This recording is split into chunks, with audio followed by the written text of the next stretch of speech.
السلام علیکم ورحمۃ اللہ وبرکاتہ۔ بہن بھائی، امید کرتا ہوں آپ کی طبیعت ٹھیک ٹھاک ہوگی۔ آج ہم سبق کا آغاز کرتے ہیں لام، میم اور نون سے۔ میں آپ کو یہ ان حروف کو سمجھانے کے لیے میں کوشش کرتا ہوں میں آپ کو پکچر کے سمجھاؤں۔ کل ہم نے قوف اور کاف کے مخرج کو پڑھا تھا، یاد ہے آپ کو کہ زبان کی جڑ، ٹھیک ہے، یہ کوا ایسے کہتے ہیں جو ہمارے گلے میں ہوتا ہے، اس کے قریب والے جو حصہ ہوتا ہے نا، تو اس پہ نا زبان کی جڑ تالو سے ٹکرائے اس جگہ پہ قوف، اور تھوڑا سا منہ کی طرف آگے کو اگر ٹکر کھائے گی نا تو کاف ادا ہوتی ہے۔ اب ہم لوگ لام کی بات کر رہے ہیں، ٹھیک ہے۔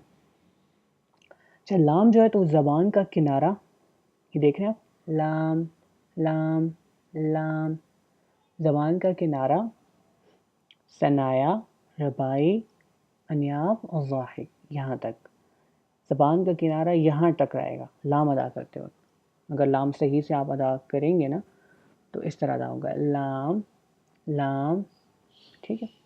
اچھا، اس کے بعد ہمارے پاس ہے دوسرا ورڈ ہے میم۔ میم جو ہے وہ دونوں ہونٹوں سے ادا ہوتی ہے۔ 3 حروف ہیں جو ہونٹوں سے ادا ہوتے ہیں، با، میم اور واؤ۔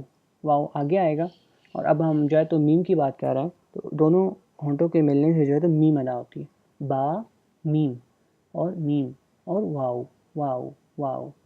واؤ جو ہے تو اس کو ہونٹوں میں اس کا دخل ہے کہ ملتے نہیں ہیں، میم میم با، ٹھیک ہے، سمجھ آئی ہے؟ با اور میم کا مخرج اکثر ہونٹوں کے ملنے میں ادا ہوتا ہے، میم لام میم۔ اور تیسرا ہم جو حرف پڑھنے جا رہے ہیں وہ ہے نون۔ نون جو ہے تو وہ بھی لام کے مخرج کے تھوڑا سا قریب ہے، لیکن اس میں تھوڑا سا ڈفرینس یہ ہے کہ اس میں دیکھیں اس دان کا دخل نہیں ہوگا، نون اس دان تک کے، یہ دیکھیں، ٹھیک ہے، نون اس دان تک ہے، نون زبان کا کنارہ ثنایا، ربائی اور ناب جو ہے ان کی طرف جو تالو والا حصہ ہے نا ان دانتوں کی، تو وہاں جب زبان کا کنارہ لگتا ہے تو اس سے نون ادا ہوتی ہے، نون نون، ٹھیک ہو گیا۔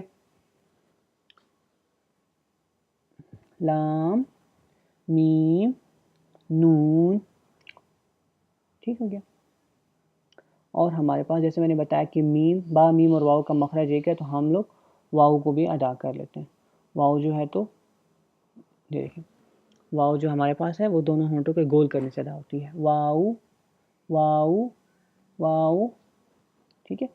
پچھلے سبق کو ہم لوگ دہراتے ہیں جو ہم پیچھے پڑھ چکے ہیں، الف با تا سا جیم حا خا دال زال را زا سین شین صاد طا ظا عین غین فا قاف کاف لام میم نون واؤ۔ انشاءاللہ کل ہم اگلے سبق سے آغاز کریں گے، اور میں امید کرتا ہوں کہ کل ہم اپنی سختی کو ختم کر لیں گے، اور ہم جو ہے تو اس کے بعد جو ہے تو آگے جاتے جائیں گے، اور آگے انشاءاللہ ہم زیادہ سے زیادہ سبق پڑھیں گے، کیونکہ ہمیں حروف کی پہچان ہو گئی، ان کے ادا کرنا ہمیں آ گیا ہے، ٹھیک ہے۔ تو ہم کل انشاءاللہ اس سختی کو ختم کر کے آگے کنٹینیو کریں گے۔ جزاک اللہ خیر، السلام علیکم۔